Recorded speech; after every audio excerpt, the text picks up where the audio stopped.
तारा बेटा, मेरे एक दोस्त हैं, एक कंपनी में बड़े अच्छे ओहदे पर हैं। अगर तुम चाहो तो इंटरव्यू दे सकती हो।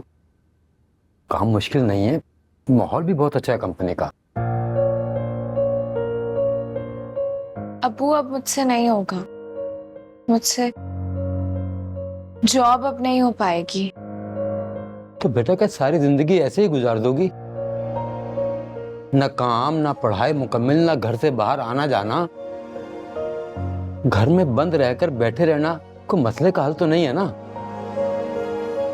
जब कोई खौफ जहन पे गिरा बांध लेता है ना, तो कदम खुद ब खुद जम जाते हैं।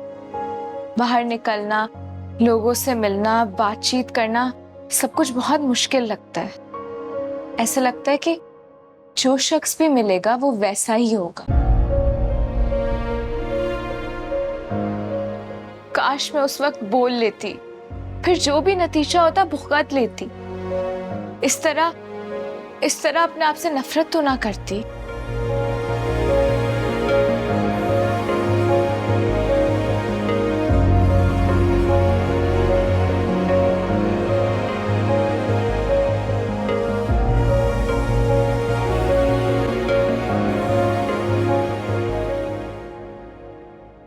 क्या?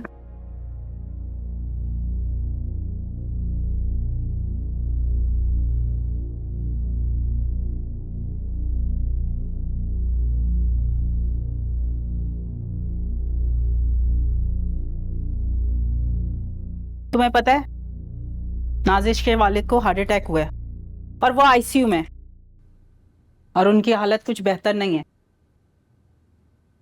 उनके कहने के मुताबिक जो वक्त बताया जा रहा है वो वही वक्त है जब वो हमारे घर से निकले थे। उनकी ये हालत कैसे हो गई?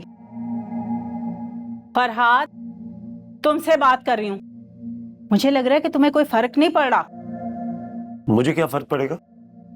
मैंने तो सिर्फ उनको ये बताया था कि वो अपना बोया काट रहे हैं। तुम्हें कोई शर्मिंदगी नहीं हो रही कि तुम्हारे जहर भरे अल्फाज एक बेटी के बाप को बिस्तरे मर्ग पर ले गए?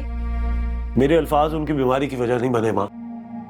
वो अगर अपनी बेटियों पर कंट्रोल रखते तो आज उनके ये हालात ना होते।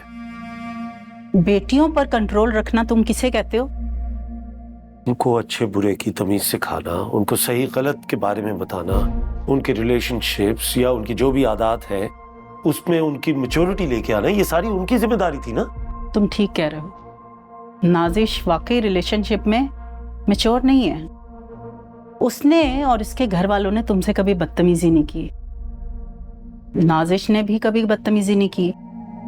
कहीं ना कहीं उसकी तरबियत में कमी है। I can't believe it, माँ। आपको एक और मौका मिल गया मुझे बुरा दिखाने का।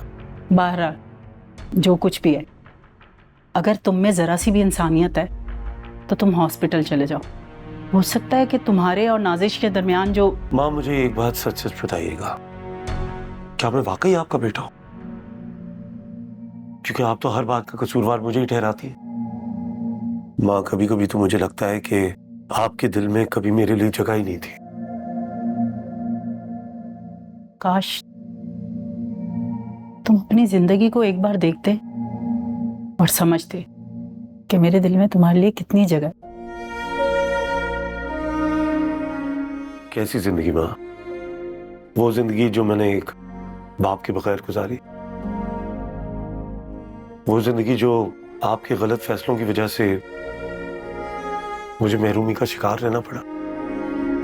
उस जिंदगी की बात कर रही हैं आप, जिसके इतने सारे सवाल मेरे कंधों के ऊपर बोझ बनकर रह गए। कैसी जिंदगी? आपने कभी उस डरे सहमे बच्चे को नहीं देखा जो आपसे इतने सारे सवाल करना चाहता था लेकिन वो खामोश रहता था? आपने उसे कभी भी नहीं पूछा। पूछो, क्या पूछना चाहते हो? कई बार कह चुके हो। मैं भी देखना चाहती हूँ कि तुम्हारे अंदर कौन से सवाल हैं ऐसे। छोड़िए माँ, आप बर्दाश्त नहीं कर पाएगी। मुझ में इतनी हिम्मत है कि मैं बर्दाश्त कर सकूं। पूछो। मामा, मैंने कभी भी अपने बाप को तो देखा नहीं और हमेशा कहानियां आपकी ही जुबानी सुनी। और आपने ही हमेशा मुझे बताया कि बाबा ने आपको शक की बुनियाद पर घर से निकाल दिया था। लेकिन उस शक की वजह क्या थी? तुम सब जानते हो कि वो शक की वजह क्या थी। आपने मां कभी भी नहीं बताया कि अंकल तैमूर हमारे घर क्यों आते थे। आप उनसे क्यों हंस हंस की बातें करती थी? तैमूर एक अच्छा इंसान था, वो मेरा मोहसिन था, उसने मेरा बड़ा साथ दिया। मगर आज मुझे बहुत दुख है कि तुम मेरे बारे में ऐसा सोचते हो। मां, मैंने आपसे कहा था ना कि मेरे सवालात बहुत तल्ख होंगे, आप बर्दाश्त नहीं कर पाएंगी। ये सवाल नहीं है, ये तो वो सोच है जिसने तुम्हारे दिमाग की गंदगी को बाहर निकाला। आज तुम्हारे और अपने बीच की इस तलखी की वजह मैं समझ गई हूं, और तुम्हारा जो नाजिश, राबिया और तुम्हारी बेटी से जो बेजारी है वो भी समझ आ गई।